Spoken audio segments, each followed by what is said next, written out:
Aujourd'hui, on se retrouve pour une nouvelle vidéo sur la page Les Créas de Nounou, enfin cette nouvelle chaîne que j'ai créée il y a quelques temps. Et aujourd'hui, ça sera la deuxième box de Tuto Draw avec l'univers manga qui est déjà assez connu en France quand même. Mais je l'ai trouvé assez sympa déjà pour son prix parce que, faut pas le dire, mais c'est quand même une box qui valait le coup, comme la première qu'il a pu faire. Donc j'imagine qu'il doit avoir peut-être des subventions ou je sais que c'est en partenariat avec Rougier Play, donc une société de loisirs créatifs comme Cultura. Enfin, moi je connaissais pas du tout avant qu'il fasse ces projets-là, mais du coup c'est un magasin de loisirs créatifs aussi. Et donc dans cette box, vous pouvez y trouver du matériel pour créer des mangas, donc le matériel pour faire les croquis, mais aussi le matériel pour faire les colorisations avec les Faber-Castell, les fameux, en 30 couleurs. Donc là, il y en a 24, c'est pas marqué dessus, mais il y en a 24. Donc voilà. Donc on va passer sous la caméra pour pouvoir expliquer tout ça et vous montrer son cookie. On se retrouve sous la caméra pour pouvoir présenter cette box. Donc tout de suite, vous pouvez le voir sur cette box, deux personnages qui ont été créés par Tuto Draw. Donc il y en a un qui s'appelle Mina et l'autre, je sais plus exactement, celui de droite. Donc là, on va voir le contenu de cette box. Vous pouvez retrouver un magazine, donc avec des astuces, le contenu du matériel qu'on a dans la box. On a également 4 mines avec 4 pointes différentes, XS, S, F et B. Donc la pointe B, c'est la pointe la plus large, c'est comme un feutre à peu près. Donc ça donne une large palette pour pouvoir faire les contours de nos mangas, pour les repasser sur le crayon de papier. Il y avait également une planche donc, qui était à compléter maintenant. C'était pour un concours qu'il avait organisé. Et le concours a déjà eu lieu malheureusement, donc je la présente. Moi je ne l'ai pas encore complété. De toute façon, les concours sont déjà passés et je n'étais pas disponible pour pouvoir y aller. Donc c'était le 28 mars et le 7 avril.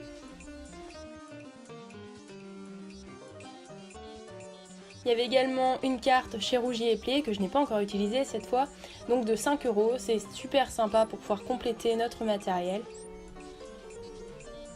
Un stickers au Gaï, donc c'est le petit renard que Jordan a créé.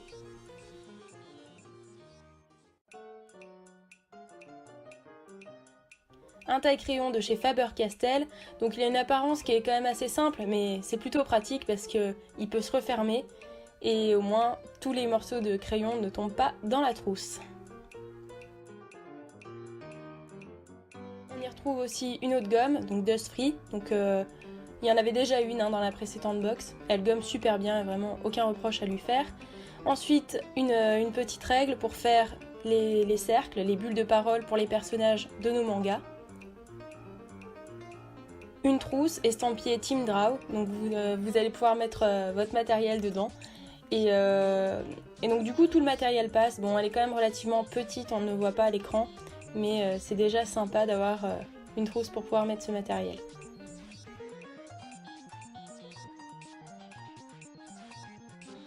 Ensuite 1, 2, 3 crayons de papier, donc de dureté différentes, il y a HB, 6B et 4H. Donc ça permet de faire nos croquis et éventuellement de faire des nuances si on veut faire du noir et blanc et pas de la couleur.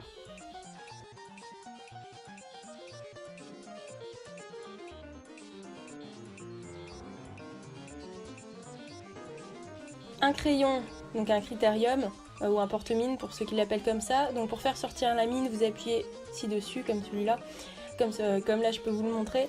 Et donc du coup vous avez quand même une gomme. Normalement, traditionnellement, souvent les critériums, on appuie sur la gomme au fond pour faire avancer la mine. Donc là c'est un système qui est un peu différent.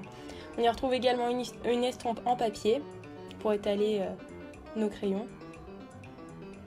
Et enfin le gros point fort, la boîte Faber-Castell avec les crayons de couleur. Donc là c'est forcément un gros avantage de la boîte. Là, vous avez, c'est un petit peu comme un taille-crayon, ça permet de tailler vos crayons sans casser les mines. En frottant le crayon dessus, bien sûr. Et enfin, là, on y retrouve un carnet qui est quand même relativement grand. Je dis un carnet, mais c'est du format A4. Et donc, du coup, vous pouvez faire vos croquis dessus. Donc il y a pas mal de feuilles, hein. Je sais plus exactement, je crois que c'est 50 feuilles. Et vous pouvez faire vos croquis dessus. Donc tout de suite, on va passer au travail. Donc je vais vous montrer un petit peu l'utilisation de ces différents matériaux. Donc il y en a certains que vous connaissez, hein, bien évidemment, mais là je teste l'entièreté de la boîte, la totalité. Donc là je vous fais des formes assez simples, parce que le but c'était d'aller vite pour pouvoir vous présenter cette vidéo. Donc là vous avez les différentes duretés des crayons, donc je vous mets juste à côté quel crayon de papier c'est. Ensuite là pour ces stylos là, on y retrouvait justement ce petit calepin que j'ai pu vous montrer il y a 2 secondes. Ça va très très vite. Donc là je vous montre les différentes mines, histoire de vous montrer, là c'est le feutre, et ce que ça donne sur papier. On repasse nos différentes petites formes, histoire de voir ce que ça donne. Ça transperce pas. Donc avec la petite gomme, on peut gommer éventuellement les traits de crayon de papier.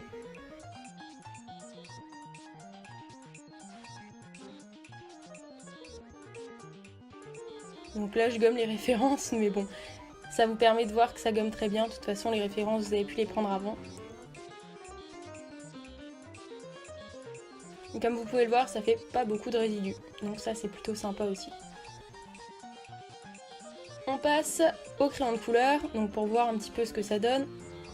On peut nuancer la puissance de notre crayon. Donc là je teste un petit peu toutes les couleurs, hein, pour vous montrer. Et si vous appuyez de plus en plus fort sur le crayon, ça vous permet d'avoir une couleur assez profonde.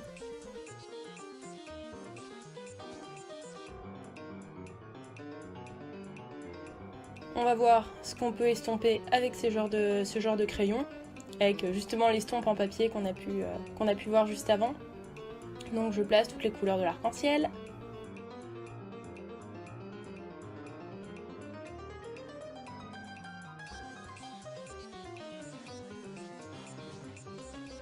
Donc là les petites bulles pour vous montrer ce que ça donne.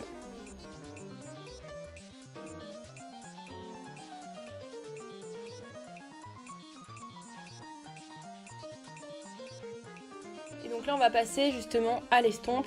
Donc déjà si vous avez utilisé votre estompe, vous pouvez la nettoyer grâce à ce simili taille crayon, je ne sais plus exactement comment ça s'appelle.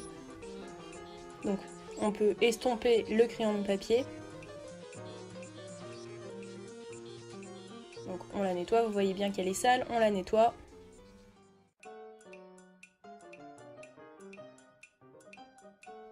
On passe ensuite à l'estompe des crayons, on va voir si ça s'estompe bien. Bon, comme vous pouvez le voir, ça s'estompe, mais c'est pas terrible, hein. Ça peut permettre de faire des nuances. En plus, là, j'ai quand même pas mal appuyé sur mes crayons. Donc, on peut ranger tout notre petit matériel dans la trousse.